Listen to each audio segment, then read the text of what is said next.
On September 12, 2012, 4 Americans died in Benghazi. This week brought a new set of questions. Among them, should the military have responded more quickly and forcefully? Or was that impossible under the circumstances? October 24th, the State Department. We are intent on figuring out who did this and bringing the perpetrators to justice, but I'm not going to get into the details. Details are trickling out. A suspect jailed in Tunisia, another killed by Egyptian police, another identified but still free in Benghazi. Meantime, a number of former national security officials, from Republican administrations to be sure, start asking questions about the response to the attack. You don't just passively allow Americans to remain under attack for 8 hours of time when you have forces within range and do nothing. One is Bud McFarlane, National Security Advisor to President Reagan. The Secretary of Defense was in the White House at 5 o'clock within an hour of when the attack started. He could have told him, yes, we have special operations people and F-18 aircraft that could be deployed right away. To have known what he had available, to have known that Americans were under fire, and to have done nothing is dereliction of duty that I have never seen in a president of any party. Outrageous. That's pretty strong stuff. Well, Brett, it is strong.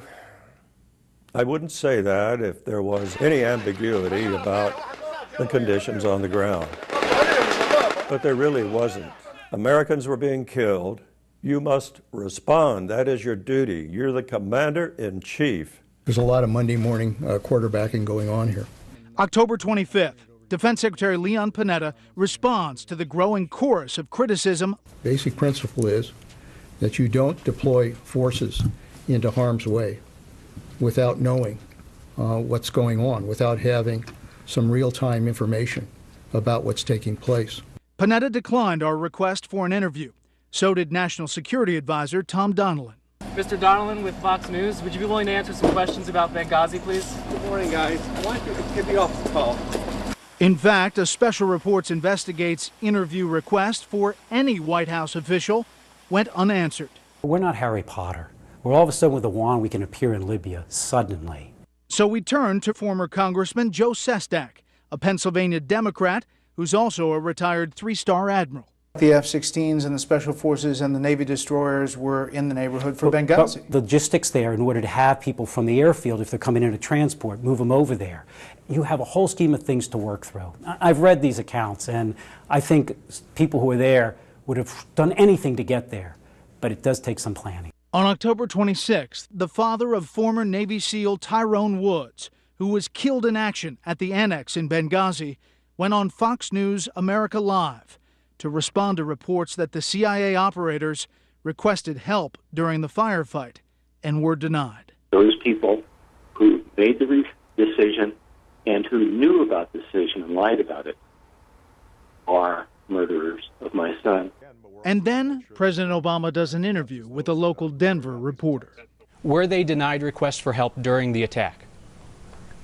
Well, we are finding out exactly what happened. I guarantee you that everybody in the State Department, our military, CIA, you name it, had #1 priority making sure that people were safe. These are our folks. I find it astounding. I find it a lack of leadership. Republican Senator John McCain says the military should have been prepared to respond long ago. Why in the world, after 2 previous attacks on the embassy, with deteriorating security, even the alarms being sounded by the ambassador, on September 11th, why wouldn't we have our forces on an alert status so that they could respond? You think the White House is covering something up? I think they're either grossly incompetent or covering up, and I don't know which is worse.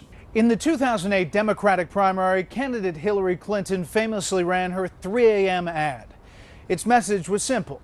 Late at night, when the rest of us are safely asleep, it's the president who gets the call when a crisis erupts in the world, and it's the president who must decide what to do.